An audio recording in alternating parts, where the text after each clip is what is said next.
Il y a au Québec des milliers d'entrepreneurs. Ils sont un véritable moteur de l'économie et dirigent à peu près 220 000 entreprises différentes dans le secteur privé. Nous allons à la rencontre des entrepreneurs d'ici, des Laurentides, pour savoir qui ils sont et comment ils font. Aujourd'hui, mon invité est Audrey Proulx, qui est la propriétaire de la friperie Euphorie à Mont-Tremblant. Ouais. Bonjour et bienvenue Audrey. Merci. Alors, premièrement, parle-moi de l'entreprise, où, quand, comment... Mais en fait, c'est parti tout bonnement l'été dernier avec une amie lors de la fête de l'été 2022, c'est ça? Exactement, l'été dernier, à la fête de ma fille, elle avait 3 ans à l'époque. Puis les deux, on aime beaucoup magasiner en friperie. C'est souvent là vers ça qu'on se tourne en premier quand on a besoin de quelque chose. On cherche seconde main, puis si on trouve pas, on se tourne vers le neuf.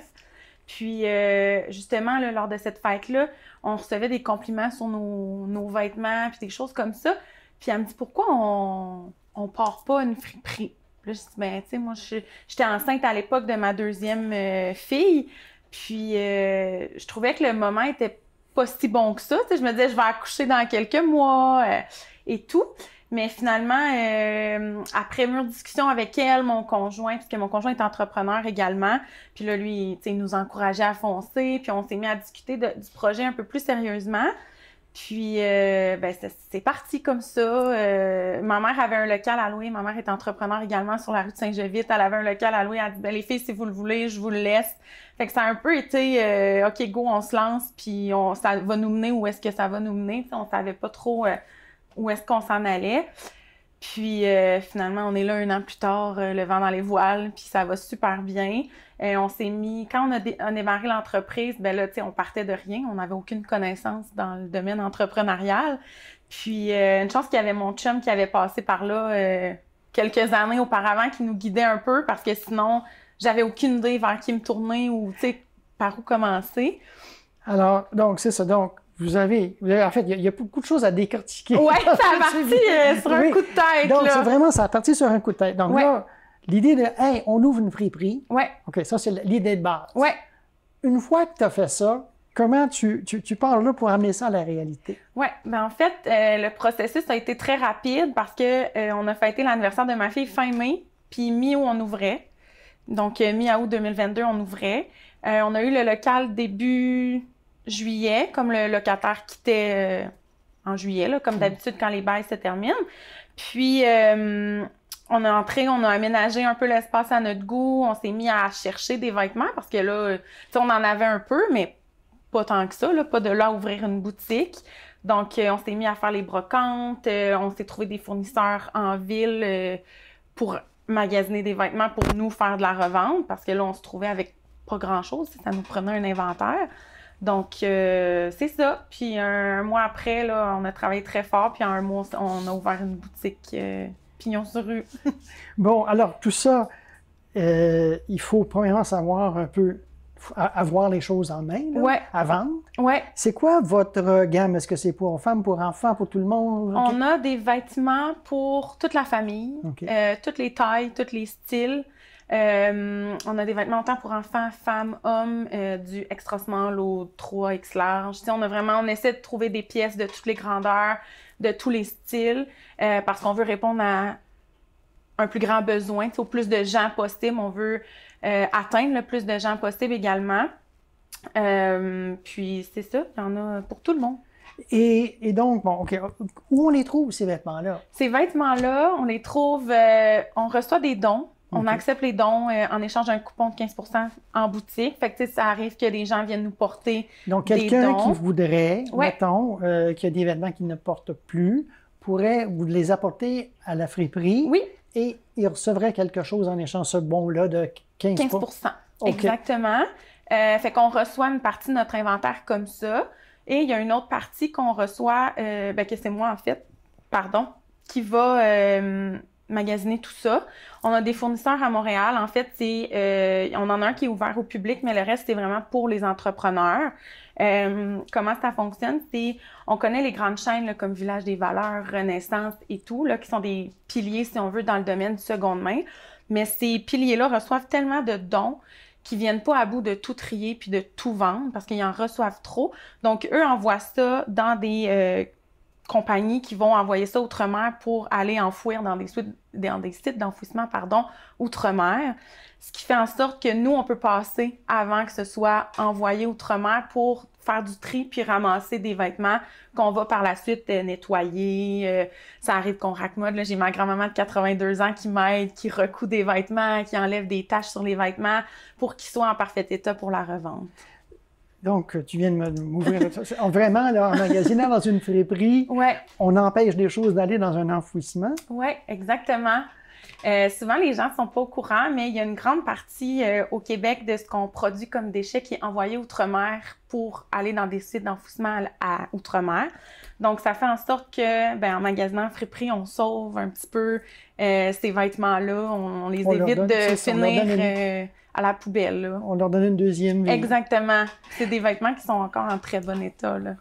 Puis, quand on part à zéro, vous êtes parti là rapidement, mais il faut un financement, il faut un certain savoir-faire. Comment vous êtes allé trouver tout ça? Ça me fait rire parce qu'on n'a pas eu de financement, on n'a pas eu, tu sais, comme on a pigé dans nos connaissances qu'on avait, tu sais, comme nos mini-connaissances de magasineuses, si on veut, là, de comment nous, on aime magasiner, qu'est-ce qu'on apprécie dans une boutique, puis on a essayé de le recréer dans notre boutique à nous. Puis au niveau du financement, on est parti avec nos petites économies. Là, on n'a pas... Mais c'est important parce qu'il y avait quand même, il y a une mise de fonds qu'il faut. Là. Oui, effectivement, il y a une mise de fonds qu'il faut. On a investi, on était 4 au départ. Donc 4 associés. Oui, exactement. Il y avait moi, mon amie qui est Charlotte, qui est maintenant débarquée. Donc je suis rendue seule avec mon conjoint dans cette entreprise-là. Mais au départ, on était 4. Il y avait moi, mon conjoint, Charlotte et son conjoint. Puis les gars sont super manuels. Tu sais, il y avait un peu de sous de côté, nous aussi. Fait qu'on a tout mis ça ensemble pour partir. Puis, depuis quelques mois, Charlotte est débarquée parce que ça convenait plus à son style de vie. Là, elle voulait se concentrer sur sa carrière d'enseignante, puis c'est parfait comme ça. Mais c'est ça. Fait qu'on a nous-mêmes investi, puis on est allé chercher ce qu'on aimait dans une expérience de magasinage pour le reproduire dans notre boutique. Sinon, au niveau des connaissances, on est parti un peu de rien, là. Mais où on va les trouver, les connaissances ou les aptitudes? Écoute, il y a beaucoup de recherches Internet, il y a beaucoup d'appels à des gens qu'on connaît qui sont en affaires. Et je sais pas combien de fois j'ai appelé ma mère, faire « Hey, comment t'as fait donc pour partir un compte entreprise de telle façon? Comment t'as fait pour remplir tes taxes, tes ci, tes ça? » Parce que moi, j'avais zéro connaissance, là. Mais en fait, ce que tu es en train de dire, c'est que même si on n'a pas de connaissances, premièrement, on peut aller chercher de l'aide. Oui, il y en a partout, là. Mais l'autre chose aussi que j'entends, c'est que des fois, on ne le sait pas qu'on a des connaissances. Comme toi, dans ton domaine, tu es une magasineuse. Oui. Peut-être que tu ne pensais pas que c'était une compétence. Non, exactement. Exactement. Tu sais, c'est parti d'une passion, mais de la passion, j'ai trouvé des compétences qui m'ont permis de m'épanouir au niveau entrepreneurial. Là. Mais les compétences, tu les avais déjà sans le savoir. Exactement. Alors, je pense que c'est important pour tous les entrepreneurs. Et puis, trouver des clients, comment on fait pour trouver des clients très rapidement, là? Bien, on est vraiment en fait, je suis vraiment chanceuse parce que j'ai un réseau autour de moi extrêmement grand. J'ai une famille d'entrepreneurs qui est quand même bien connue à Mont-Tremblant, là. Mes grands-parents sont des piliers entrepreneuriales. Ma mère a un commerce, mon conjoint a un commerce, on a un bon réseau autour de nous. Fait que juste d'en parler bouche à oreille, ça a rejoint quand même beaucoup de personnes. Mais je pense que ce qui nous a aidé le plus, ce sont les fameux réseaux sociaux. Je pense que de nos jours, c'est comme la façon la plus rapide, moins coûteuse de rejoindre le plus de gens. C'est parfait, Audrey, merci. Donc, on va revenir dans quelques minutes pour parler un peu plus de toi, parce que de ta famille, l'entrepreneuriat, etc. Oui. À bientôt.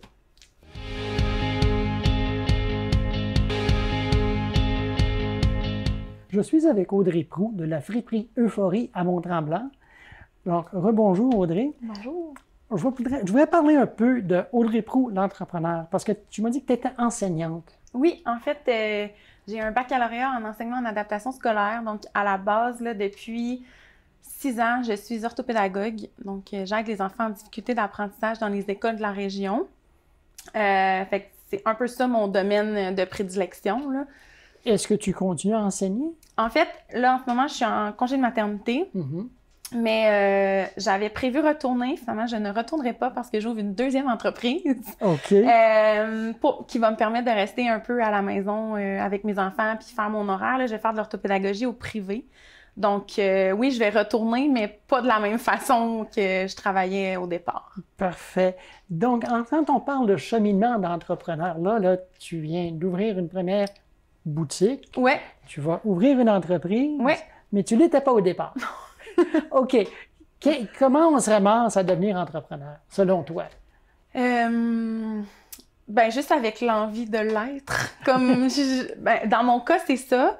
Ça a été les gens autour de moi qui sont en entrepreneuriat qui m'ont juste inspirée à faire le saut si on veut, parce que j'avais un travail que j'adorais. Puis si on parle, mettons qu'on retourne dans il y a un an, quand je suis tombée enceinte, c'était pas du tout dans mes plans d'avoir une entreprise, là, pas du tout, même pas deux.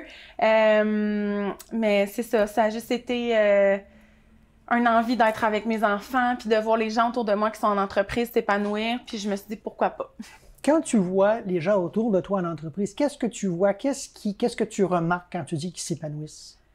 Bien, j'ai toujours, tu sais, ma mère a un salon de coiffure à Saint-Gévide, je l'ai toujours vue jaser avec ses clientes, faire son horaire.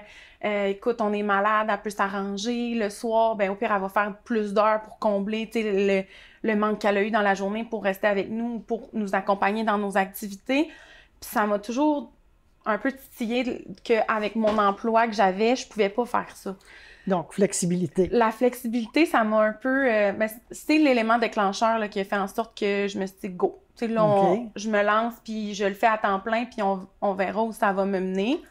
La flexibilité, de voir mon chum qui surmonte des défis entrepreneuriaux parce que lui est dans la plomberie résidentielle et commerciale, puis juste de, tu sais, comme à tous les jours, il arrive à la maison un peu découragé, puis comme aujourd'hui, il est arrivé telle chose, puis finalement, on jase, on trouve des solutions, puis là, il surmonte ça, puis après ça, il est super, tu sais, il est fier, il est content, ça continue d'avancer, de grossir.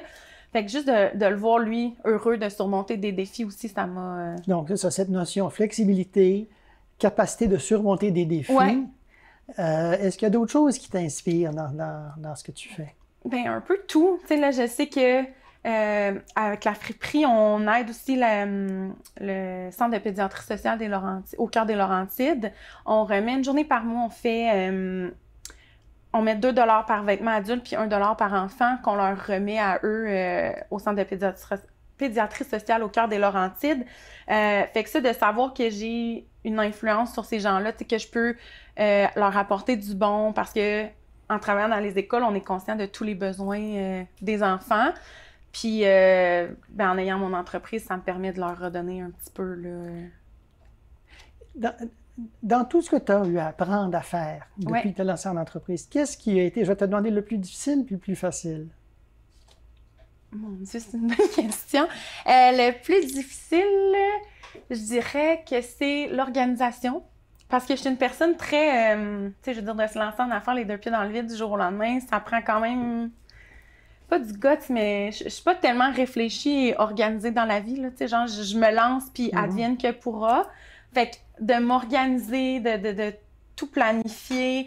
J'ai Sarah, une employée qui a une chance qu'elle est là parce que, tu sais, j'oublie des choses. C'est ça, je manque d'organisation, c'est mon gros... c'est ce que je trouve le plus dur, là, de m'organiser pour être dans les délais, de m'assurer de rien manquer, de commander les bons produits. J'adore ça, mais c'est ce que je trouve le plus difficile. Et donc, tu as réussi à pallier à ça en trouvant, à t'associer à des gens, soit une employée dans ce cas-ci, qui, en fait, vient chercher une compétence que tu n'as pas. Exactement. Sarah, c'est mon deuxième cerveau. Une chance, je l'ai. Puis, ce que j'ai trouvé le plus facile, tout le reste, parce que je le fais avec, tu sais, plaisir et passion. Pour moi, c'est pas une obligation. Tu sais, je suis en congé de maternité, puis j'ai genre une business, mais j'ai pas l'impression de travailler. Fait que, tu sais, toutes les autres tâches, pour moi, c'est naturel parce que ça m'apporte du plaisir. Comme quoi?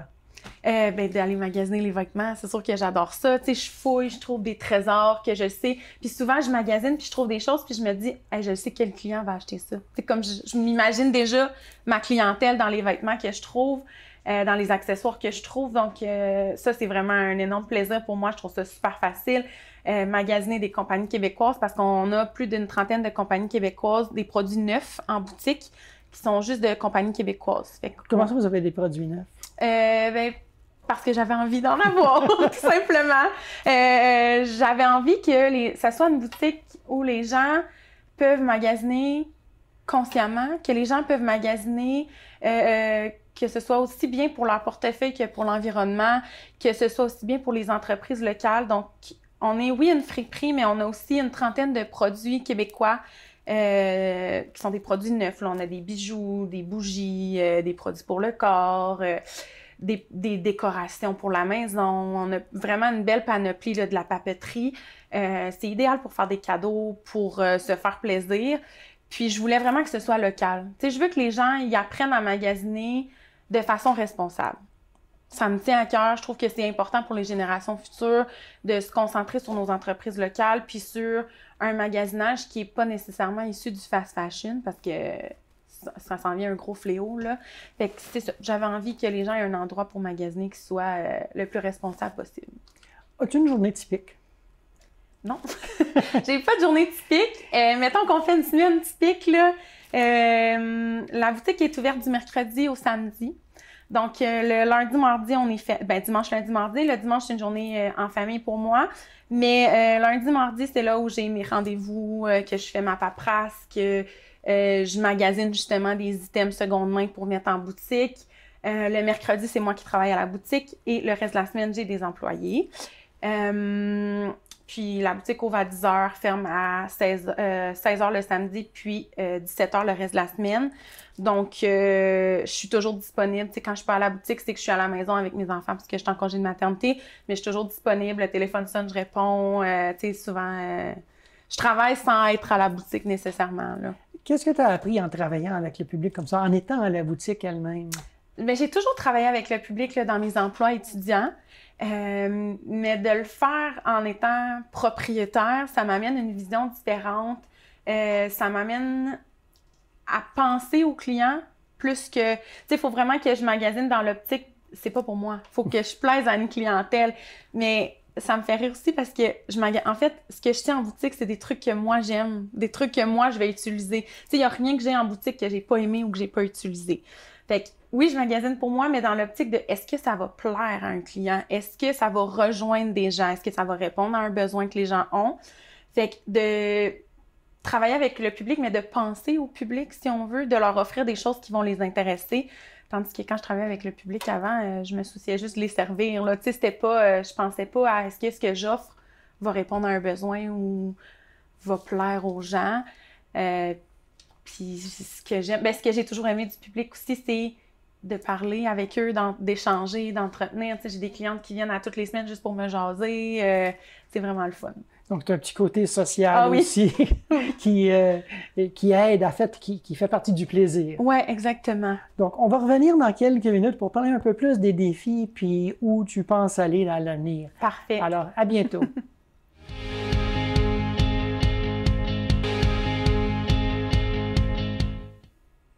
Donc, nous revoici avec Audrey Proulx de la friperie Euphorie à Mont-Tremblant.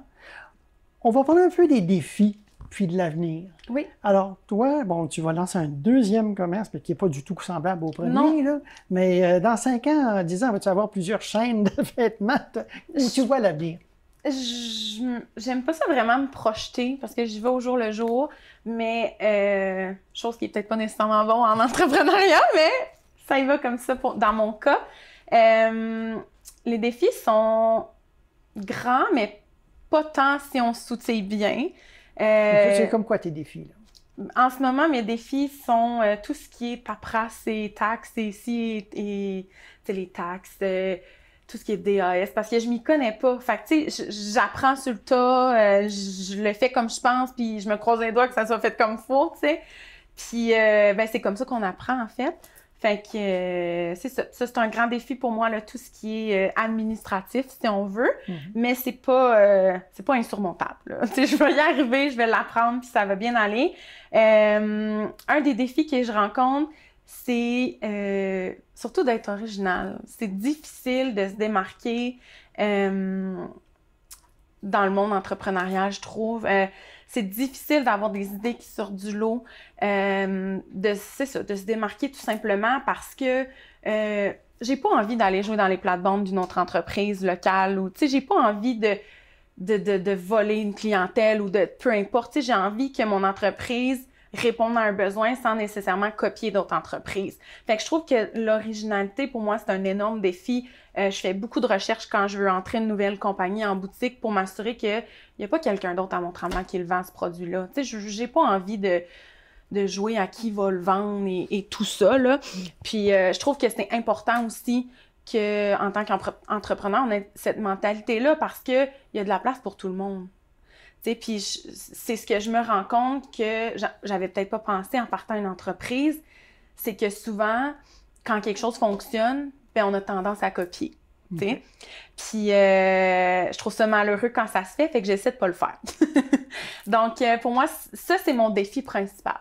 C'est vraiment là, ce que je trouve le plus difficile, de trouver des idées de promotion, des idées de publicité, des idées marketing, des produits à rentrer en boutique qui se sont pas déjà faits ou qui sont pas déjà en branle, parce que j'ai pas envie de... Tu sais, j'ai envie d'être originale puis d'avoir ma couleur, là, puis mes produits à moi, là.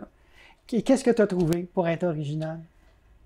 Ben, plein de produits. C'est ça, de faire beaucoup de recherches. J'ai trouvé des produits québécois qu'on retrouve pas dans la région, des compagnies qu'on retrouve plus en ville, ou tu sais, des petits entrepreneurs qui avaient pas nécessairement de point de vente. Mais moi, je leur offre une vitrine en boutique. Fait que tu sais, c'est des gens qui sont pas nécessairement connus, mais que leurs produits gagnent à être connus. Donc, de me tourner vers des plus petites entreprises pour les faire rayonner, j'adore ça. Je fais des marchés aussi beaucoup, je me promène pour essayer de trouver des nouveaux produits qu'on voit pas nécessairement souvent. C'est ça. Ça ressemble pas mal à ça. Parfait. Puis en termes d'employés, t'en as quelques-uns, je présume? Ben, il y a moi qui travaille temps plein sans nécessairement être temps plein à la boutique, là, mais le nombre d'heures que je fais est pas mal un temps plein. Puis j'ai une employée qui est là tous les samedis, puis j'ai une employée qui fait la semaine. Donc j'ai 2 employés pour le moment. Puis cet été, je devrais en avoir 2, 3 là, qui vont rouler temps plein. OK. Donc est-ce que ça a été difficile pour toi de trouver des employés? Non, je suis vraiment chanceuse. J'ai touché du bois, là. Mais je ressens pas cette pénurie-là. Je me trouve vraiment chanceuse. Mais c'est sûr que mes employés, c'est des gens que je connaissais ou des clients de la boutique, là, fait que ça m'aide à ce niveau-là. Parfait. Puis au niveau d'autres choses comme je sais pas, l'inflation ou l'approvisionnement, est-ce que tu as des défis ou des problèmes? C'est certain que l'inflation, ça touche tout le monde en ce moment. C'est bien malheureux parce que j'essaie d'être une boutique qui est abordable. Tu sais, j'ai pas envie que les gens, tu sais, j'ai envie que les gens se fassent plaisir à moindre coût. Donc, c'est certain que les petites entreprises québécoises de qui j'achète, ben eux, quand ils font leurs produits, ça coûte plus cher. Fait que c'est sûr qu'ils vont me le vendre plus cher. Fait que moi, je vais être obligée de le vendre plus cher. Fait que ça fait en sorte que oui, l'inflation, ça nous touche. Je le ressens un petit peu, là, les gens magasinent peut-être un peu moins, je dirais depuis 2-3 mois, là, après les fêtes. Ça s'est calmé un peu, mais reste que ça roule super bien quand même, mais on voit une diminution, là. Ouais. Qu'est-ce que les clients te disent qu'ils recherchent? Ben, en fait, la clientèle que j'attire, c'est vraiment une clientèle qui veut encourager le seconde main, mais qui n'aime pas nécessairement fouiller dans les bazars, dans les friperies et tout. Donc, ce qui leur plaise de ma boutique, c'est que la présélection est déjà faite, si on veut. Fait que, tu sais, ils tomberont pas sur 10 morceaux troués, tachés avant d'en trouver un beau. Tu sais, tous les morceaux que je présente sont propres, sont pas troués, pas tachés, sont en super bon état, sinon je les tiendrais pas. Donc, souvent, les gens recherchent du seconde main sans avoir à fouiller. Fait que c'est ce que je leur permets. C'est l'expérience seconde main, mais un peu remaniée, là, que je leur offre. OK, donc seconde main un peu plus haut de gamme. Exactement. En termes, et qu'est-ce qui se vend? Est-ce que c'est des vêtements ou les autres accessoires ou c'est un peu de tout? C'est un peu de tout, ça dépend vraiment des phases. Puis j'ai pas été encore capable de mettre le doigt sur qu'est-ce qui fait que à une certaine période, c'est plus le seconde main qui se vend, alors qu'à d'autres, c'est plus, par exemple, les produits québécois. Parce que, tu sais, j'ai pas tout à fait une année d'activité encore. Donc, au niveau des statistiques puis de l'analyse de ce qui se vend, je suis pas encore capable de dire pourquoi ça se vend plus à certaines périodes de l'année. Parce que dans le temps des fêtes, je m'attendais à ce que ce soit beaucoup les produits québécois qui sortent, par exemple, pour les cadeaux de Noël ou même chose à la fête des mères ou la fête des pères. Mais étrangement, pour les fêtes, c'est les vêtements qui ont sorti. Les gens venaient s'habiller pour les fêtes. Fait que, tu sais, ça va un peu à l'encontre de ce que je croyais, mais en même temps, On s'en plaint ça pas. fonctionne. On s'en plaint pas. Non, c'est ça, exactement. Si tu avais une baguette magique pour aider ton entreprise, qu'est-ce que tu en ferais? Mon Dieu, je pense que je ferais juste l'agiter en souhaitant que ça continue comme ça. Parce que ça va vraiment bien. J'ai pas envie de devenir... Tu sais, souvent, les gens vont agiter la baguette en disant « Hey, je veux que ça grossisse puis que ça devienne une méga entreprise. » Puis c'est pas mon souhait. J'ai envie de rester petite. J'ai envie, tu sais, que ça soit une entreprise où je peux amener mes filles qui vont courir dans la boutique. Tu sais, on a du plaisir. J'ai du plaisir à le faire. Puis j'ai l'impression que si ça devient trop gros, je vais peut-être perdre ce plaisir-là au détriment du stress puis de tout ce que ça engendre. Là. Mais en fait, tu parles un peu de ta marque de commerce. Je pense que tu es en train de définir ta marque de commerce, qui est tout ça. Oui. Tout ça, cette petite entreprise où essentiellement on peut y aller avec ses enfants puis que c'est pas trop de stress. Non, exactement. Tu sais, j'ai même un petit coin, là, j'ai une grande table avec plein de produits, puis en dessous, j'ai aménagé une espèce de cabane pour que les enfants jouent quand leurs parents magasinent.